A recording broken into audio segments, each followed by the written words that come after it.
Hello everyone, welcome back to Cooking Club, and today I'm going to be making some cheese scones this week.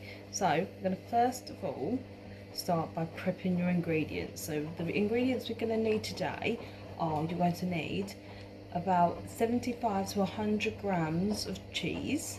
This is mild or mature cheddar. This is as much as you want. So 75 is the minimum if you don't really like a lot of cheese. And then if you like more, you can do up to maybe 100, maybe to a little bit more if you really like cheese. You need a little pinch of salt. You're going to need baking powder, 1 teaspoon of baking powder. You've got 225 grams of self-raising flour, so not the plain flour we used last week, self-raising. And you're going to need 55 grams of butter and 100 millilitres of milk, and a little bit more to spread over the top once we're done. And also, if you like, I'm going to be putting some mixed herbs in mine as well, so I'm going to do 2 teaspoons of mixed herbs in mine too. So start off, as always, you need to have a nice clean surface, so make sure you've got enough room to work on and have wiped down your surfaces. So secondly, after we've got our ingredients and we have got our mixing bowl prepped, so our mixing bowl's ready to go, and our ingredients are ready, we need to wash our hands. Go and wash mine.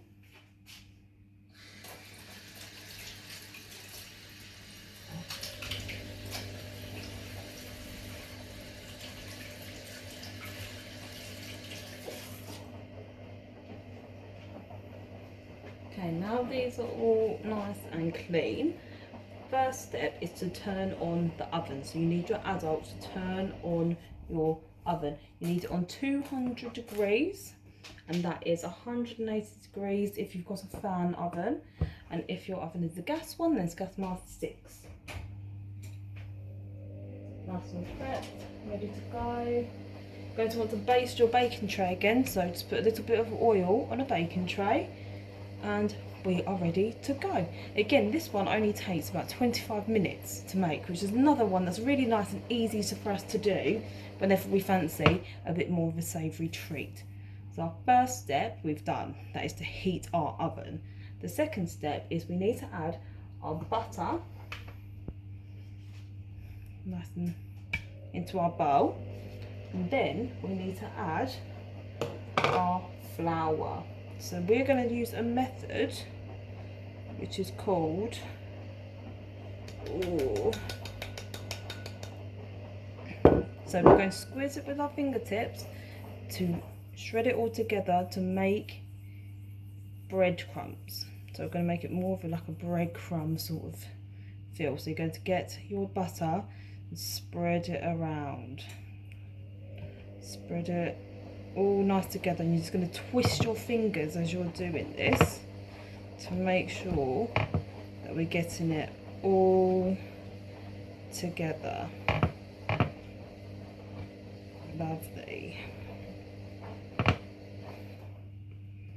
You need to do this. This takes quite a long time to get the right consistency, so I will pause this and come back and show you what it looks like when I am done.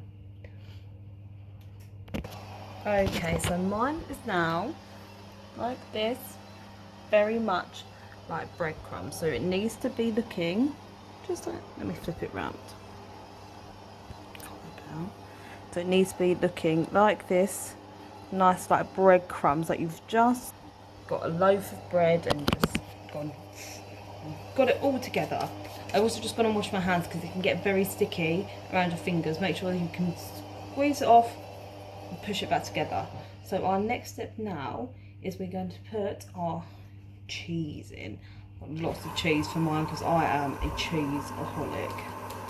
So we are going to put all this cheese in, lots of it, and we are also going to put in a little bit of our salt. So I've got mine in a little pot like this, just a pinch. We're also going to put our baking powder in, so just 1 teaspoon. Where's my teaspoon? What's my teaspoon? 1 second. Okay, got it. 1 teaspoon of baking powder, not quite that heaped, that's going to be a bit much. 1 teaspoon. And then we're going to do this all together. We're going to rub it together, but we're not going to try to mix it together too much because we don't want the cheese to get too broken up. So it's going to carry on trying to get it as evenly into our mixture with our flour and with our salt and our baking powder, because we need that to be all mixed together so it's all going to bake evenly and we don't have too much cheese in some and not enough in others. So this is going to all mix together really nicely now. So just keep mixing just like so. Okay, but also going to get our mixed herbs and put that in now, just to make sure that that's also evenly distributed. You just want a couple of shakes of your shaker, or maybe about two teaspoons. So then we're going to mix it together one more time to make sure that it's all very evenly distributed into our mixture. What I've done is I've mixed together my mixed herbs into my flour mixture, and I've made a little hole in the middle. This is because now we're going to do a really tricky part, which is we're going to pour the milk in, but we're not going to do it all at the same time. So we're going to do it in stages. So we're going to do a little bit because you don't necessarily need all of it. And what it's going to do is going to make a little well in the middle, like okay, when you're at the beach and you make a moat. Then you're going to fold the outsides in because we want the dough to be soft but firm, so you might not need all of this milk. So then you mix it all together and add more as you need it.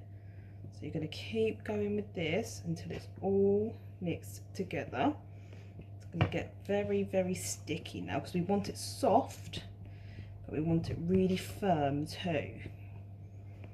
So we're going to be able to mix this all together into one giant dough ball. So then what I'm going to do is I'm going to add some more, because I'm going to need more milk in this one. Just get some off of my fingers. Then I'm going to add a bit more, like so. Squeeze more together so it gets nice and sticky, but then we're going to add all of the dry bits that are all on the outside together. So it's very cheesy. It's smelling really, really good now, until we get a giant dough ball. So I will pause this and come back to you when it's a nice consistency. Okay, so I've put all of my dough together and now it looks like this. So I've got a big squishy ball, but it is firm. You can feel when you should squish it. I've had to add a tiny little bit extra milk to mine, so if you need to use a tiny bit more, please do, because we need it to be firm, but really soft still soft and smooth. So we're going to take a tiny bit, because we don't want to dry it out, bit of flour and put it on your surface. This is just because we're going to be rolling it out a bit. So I'm going to put it in front of me. You don't need a rolling pin or anything, you just need to use your palm of your hand and squish it down. Squish it. So this dough is going to make about 8 scones, maybe 6. We'll see what sort of size we're looking at. I'm thinking it's going to be 6 big scones, because we don't want them to be too tiny. I've made them before and they've gotten too tiny and they're little bite size, and we don't want that. So you're going to want to squish it out so it's about 5 centimeters thick. So 5 centimeters. Get a ruler in your adult to help you measure that to 5 centimeters. And you're going to want either a cutter, or if you're like me and don't have a cutter, I use a glass for mine. So my glass, let me show you how your dough should be looking first actually. So, looking something like this. So you've got it nice and flat, but it has got about 5 centimeters thickness. And you want to going to get a glass like mine here, just a round glass, about 5 centimeters, not 5 centimeters thick, and then just a nice round shape, not too big, not too small. You go all the way down to your surface. See, now mine looks like this, so it's going to be nice and even, but 5 centimeters thick, and that's going to go straight onto my tray. One. What you're going to do is you're going to do this as many times as you can until it got stuck. You have run out of dough. I've done this before and I've managed to get, when I did small ones, I got 16, which is a lot of mini scones, little bite-sized ones, which we don't want. So this is going to make a nice amount straight onto your tray, and then once you have got no more room to cut it out, you can just spread it out again. So roll it back up into a ball, just like this, just like that again, and then do it again. So squish it down. So you've got a nice even surface to work from. It's just like you've got another whole tray to go. So I'm going to do it as close to the edge as you can.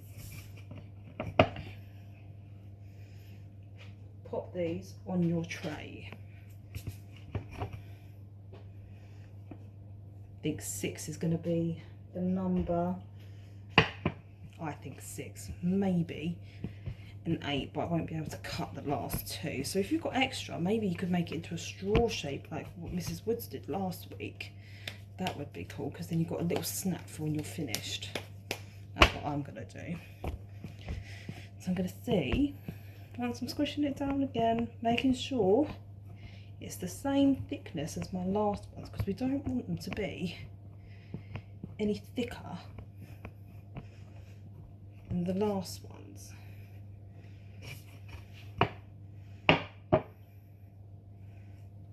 Yep, perfect, just the same as my last ones. That's brilliant. Oh, just got to squish that out a little bit more. There we go. Lovely. Oh, 7. I think I might even be able to make one more, just ginormous one with this. Maybe I won't. Maybe I'll have 8 and I'll have an extra one. Squish it down again. Yep, I'm going to get 7 from this, and then with my last one, I don't want it to be thin. That's my issue. I don't want it to be thin. I'm going to put this one on the tray, and then this last one with the rest of my dough, I'm just going to make an uneven one just for me. So it doesn't have, if you've got extra, just try and make one. That's what I'm going to do. I'm going to roll it in my hand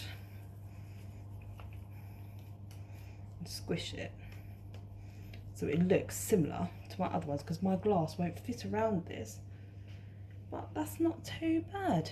I'll make that one for me, because that way it's a little bit thicker than the rest of them. So you're going to want this in the oven for about 10 minutes, and then you're going to so we'll put this in for 10 minutes, and then I'm going to check on them to see whether, what I'm going to do is I'm going to put a knife through it, pull it out, see if there's any dough in the middle, because that means it's not cooked yet. If there's no dough in the middle, then they should be cooked, and I'll cut one open to check. We'll come back to that. Hi guys, so I have had mine in the oven for 10 minutes. So what I then have done is I've put this knife just in a normal butter knife through the side. I'm going to try and pick one up so I can show you it. This one, just through the side here, and then you pull it out and have a look. If there's any dough on it, then put them back in for a couple more minutes. What I've done is I've done this and it's clear. So mine have cooked in 10 minutes. Nice, and well, they're very, very hot, but the dough inside should look, because it's cheesy, it's gonna look this. So nice and gooey, and it should be nice and brown on the top here. So they look beautiful. I'm just gonna put them on a plate so we can see them properly. Get the plates out. They smell incredible. So make sure you get a grown-up to help you with this, and make sure there's oven mitts. But they are massive, very big. That glass was a perfect size for these. And my ginormous one, my really big one there, isn't even the biggest one on there. I thought it was, but it's not. It looked like it was, but it is not. Some of them have really raised very well. Okay, and then there's the one I've just cut up. Put him on there too. And there we go, all done. Some lovely, lovely cheese and herb scones cooked in 10 minutes, which is really good because that means it was only prepped for about 5-10 minutes and then straight into the oven for 10 minutes, 20 minutes maximum. That is brilliant news. And I even had time to do all my washing up in the meantime whilst I was waiting. So winner, winner. So I hope you enjoy making these this week. If you do, let me know so I can have a look at some of your delicious recipes. I'm going to put some butter on mine and enjoy. Have a lovely evening, guys. Goodbye.